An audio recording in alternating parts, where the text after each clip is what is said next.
ചിത്രയുടെ ഒരു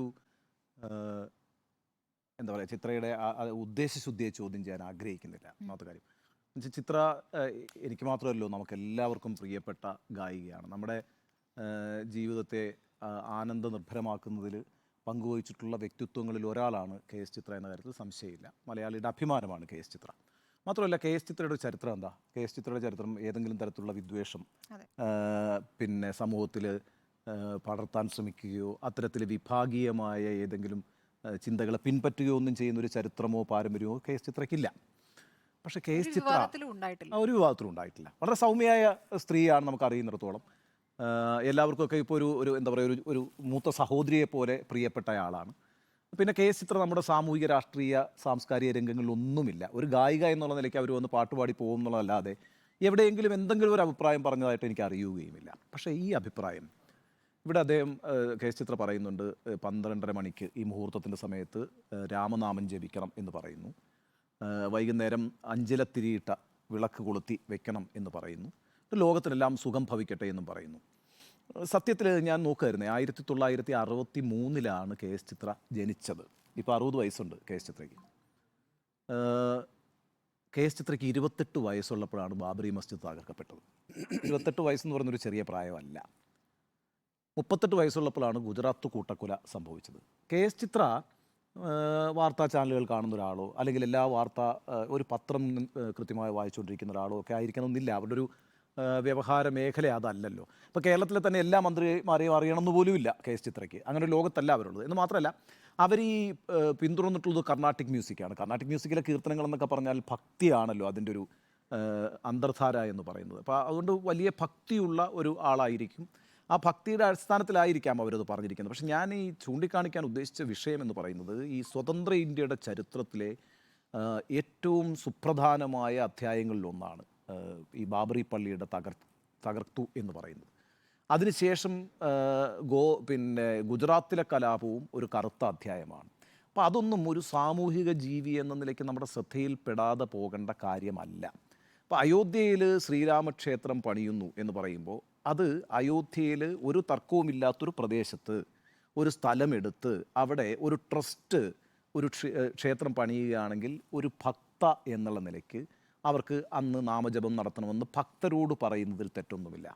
ഇവിടെ ഒരു പള്ളി തകർത്ത് ആയിരക്കണക്കിന് ആളുകളെ രക്തസാക്ഷികളാക്കി അതിൻ്റെ മുകളിൽ ഒരു ക്ഷേത്രം പണിയുമ്പോൾ ഭക്തിയേക്കാൾ നമുക്ക് വേണ്ടത് ഒരു സമൂഹത്തിൽ മനുഷ്യസ്നേഹമാണ്. ആ മനുഷ്യസ്നേഹമാണല്ലോ ഉയർന്ന ഭക്തി എന്ന് പറയുന്നത്. ഭക്തി നമ്മളെ പഠിപ്പിക്കുന്നത് മറ്റു മനുഷ്യരെയൊക്കെ സ്നേഹിക്കാൻ വേണ്ടിയിട്ടല്ലേ. മാത്രമല്ല ഒരു കലാകാരി എന്നുള്ള നിലയ്ക്ക് അവർ മുന്നോട്ട് വയ്ക്കേണ്ട ആശയവും അവരവസാനം പറയുന്നുണ്ട്, ലോക സമസ്ത സുഖിനോ ഭവന്തു എന്ന് പറയുകയും ചെയ്യുന്നു. ലോകത്തിനെല്ലാം സുഖം ഭവിക്കട്ടെ എന്ന് പറയുമ്പം മറ്റു മനുഷ്യരെല്ലാം സ്നേഹിക്കാൻ പറ്റുന്ന ഒരു ആളായിട്ട് നമ്മൾ മാറിത്തീരുന്നു എന്നുള്ളതാണ് കലയുടെ ഒരു ഔന്നത്യം എന്ന് പറയുന്നത്. പക്ഷേ ഇവിടെ അൺഫോർച്ചുനേറ്റ്ലി ദൗർഭാഗ്യകരമെന്ന് പറയട്ടെ, കെ എസ് ചിത്രയ്ക്ക് അങ്ങനെ ഒരു വലിയ വീഴ്ച പറ്റിയിട്ടുണ്ട്. അതുകൊണ്ട് കെ എസ് ചിത്ര ഒരു ഹിന്ദുവാണെന്നോ അവർ ഹിന്ദുത്വ അജണ്ട മുന്നോട്ട് വെച്ചുവെന്നോ അല്ലെങ്കിൽ അതിൻ്റെ ഒരു പ്രചാരകയായെന്നോ ഞാൻ വിചാരിക്കുന്നില്ല. പക്ഷേ ഇവിടെ വേറൊരു പ്രശ്നമുണ്ട് സ്മൃതി.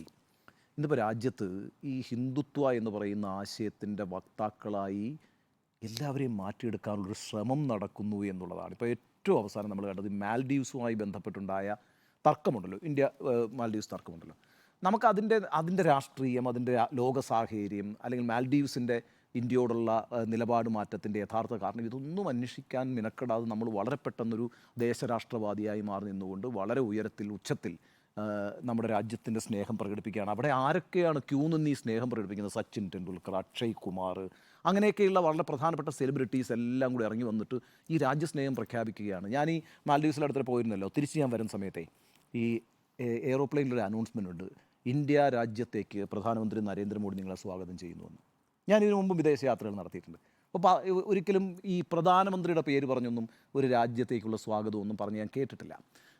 അപ്പോൾ ഇങ്ങനെ നമ്മളെ എപ്പോഴും എന്താ പറയുക, ഈ സെലിബ്രിറ്റീസിനെ മുഴുവൻ ഈ ഫോൾഡിലേക്ക് കൊണ്ടുവരിക, എന്നിട്ട് അവരെയൊക്കെ ഇതിൻ്റെ വക്താക്കളാക്കി മാറ്റുക. ഇപ്പോൾ അക്ഷതം സ്വീകരിക്കുന്നില്ല. ഇപ്പോൾ ഞാൻ അവസാനം കണ്ട ചിത്രം വിരാട് കോഹ്ലിയും അദ്ദേഹത്തിൻ്റെ ഭാര്യയും കൂടി അക്ഷതം സ്വീകരിക്കുകയാണ്.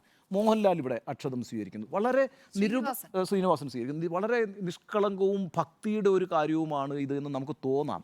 പക്ഷേ ഈ പറയുന്ന, ഞാനത് ആദ്യഘട്ടത്തിൽ എൻ്റെ കമൻറ്റ് അവസാനിപ്പിക്കുകയാണ്, ഈ അയോധ്യയിലെ രാമക്ഷേത്രം എന്ന് പറയുന്നത് ഒരു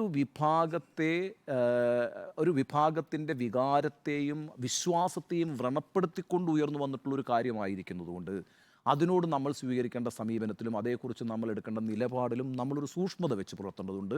ആ സൂക്ഷ്മത KS ചിത്ര പുലർത്തിയിട്ടില്ല എന്നുള്ളത് ദൗർഭാഗ്യകരമായി പോയി. അതുകൊണ്ട് ഞാൻ അവരെ ഒരു ഹിന്ദു തീവ്രവാദിയായിട്ടോ ഹിന്ദുത്വാശയത്തിൻ്റെ വക്താവായിട്ടോ കാണുന്നില്ല എന്ന് ഒരിക്കൽ കൂടി പറഞ്ഞുകൊണ്ട് അത് തിരുത്തപ്പെടേണ്ടതാണ് എന്നാണ് എൻ്റെ നിലപാട്. എനിക്കും തോന്നുന്നത് ചിത്രയ്ക്ക് ശ്രുതി തെറ്റിയോ എന്ന ചോദ്യത്തിൽ ശ്രുതി തെറ്റിയിട്ടുണ്ട്. അത് അവരറിയാതെ സംഭവിച്ച തെറ്റാണ് എന്നുള്ളതാണ് ഞാൻ മനസ്സിലാക്കുന്നത്. ഇപ്പോൾ ഉണ്ണി ബാലകൃഷ്ണൻ ആ സമയത്ത് ഈ പള്ളി തകർക്കപ്പെടുമ്പോൾ അവരുടെ പ്രായം എന്തായിരുന്നു എന്നുള്ള കാര്യം പറഞ്ഞല്ലോ. അതുകൊണ്ട് ആ സമയത്തെ രാഷ്ട്രീയ കാര്യങ്ങളിൽ അവർക്കൊരു ധാരണ ഉണ്ടാകണമെന്നില്ല. ഇല്ല. ഒരു കലാകാരി ആ കലയുമായി ബന്ധപ്പെട്ട ലോകത്ത് മാത്രം കഴിയുന്നു. അത്തരം ആളുകളുമായി മാത്രം